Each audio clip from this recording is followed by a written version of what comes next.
There are several clinical trials and big studies all over the world trying to produce treatments for allergy. We don't have these treatments yet. So the only tool that your GP has is to know what you're allergic to and ask you to avoid it.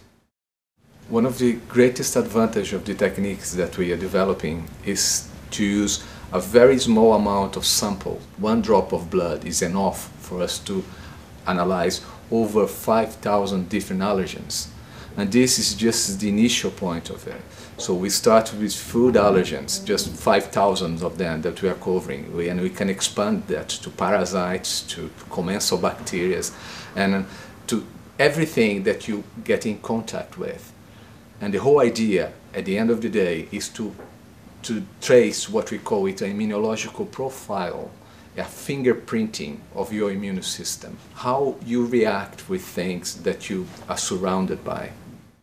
The way this system works is like a piece of paper. You have a piece of paper stuck, in this case, to a particular glass slide. And we print here like you do with normal printing. Just print dots on it. The density of dots that you can have here is about 5,000 dots. And the highest density you can have in this kind of device is 30,000 dots.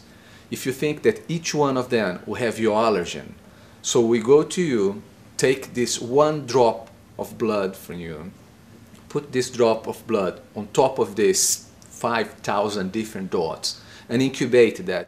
Doing this, we can reveal, we can see in which dots your blood is reacting to. On the second stage, because we know which cells of the immune system participate in the reaction, we have means of producing the same cells in vitro, take these cells from the flask and returning these cells to the top of the slide, in this case, of my arrays, of the dots that we have. So now we have a system that has got the paper, has got the dots that you have in there, has got your antibody that's present on there, and now I'm adding another layer of the cells of the immune system that are participating in the reaction. We put everything together and we try to generate and to see what kind of response you're having. So we're doing that to artificially, or in vitro, what is called, to reproduce the same kind of response that you have in your skin in the normal skin prick test. There is 3 components to allergy, that is the allergen to which you are sensitized, and then there are antibodies of a specific type called immunoglobulin E or IgE. The third component are basophils or mast cells. These are cells that cause allergy. And the basophils will bind very strongly the IgE on their surface, like this. And when the circulating cells encounter the allergen, this is going to activate the cells to release histamine and other substances that cause the known symptoms of allergy, such as a runny nose, itchy eyes, but worst case scenario, a fatal reaction called anaphylactic shock. Now the way allergy is measured is to measure the levels of IgE against the allergen circulating in the patient's blood. What we are doing, we are putting back the cells into the system, and we are actually not just measuring IgE binding, we are measuring the allergic reaction. So we are looking at cellular activation. And we think that this method is far more realistic, it's far closer to the biology of allergy as just measuring IgE binding would be.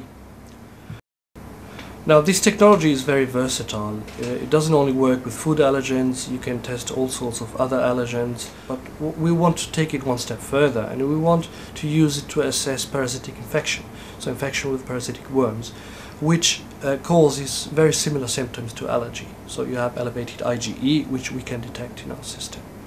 And this is an important technology if you think about the billions of people that are infected with worms. The reason that this technology is potentially very important for people with asthma and other allergies is that it will help us, if it's successful, to establish just how important in individuals allergy to food is in provoking or exacerbating their disease. We know that there are examples of people whose asthma becomes much worse after taking in certain foods, but those are rare.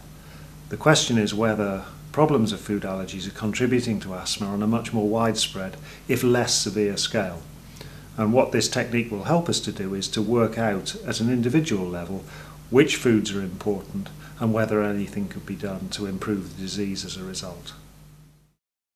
A total in vitro test doesn't exist, it's not there yet.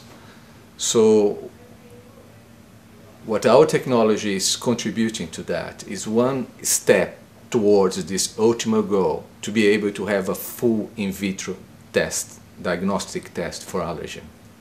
We have established the proof of concept that this technology works. We know that it does work. What we have to do now is to compare the different responses, the different answers that this technology gives to standard, or the we call golden standard techniques that are there available. And knowing how much improved responses we have from our system, we then are going to be a very good situation to commercialize this technique. Getting funding from research councils for such a project is not always easy. So this is where the Da Vinci Award is ideal, because it is seed funding that gives us the opportunity to generate some very solid data that we can then use to underpin a major grant application. So this enables us to pay a scientist to do much of the research that we still need to do.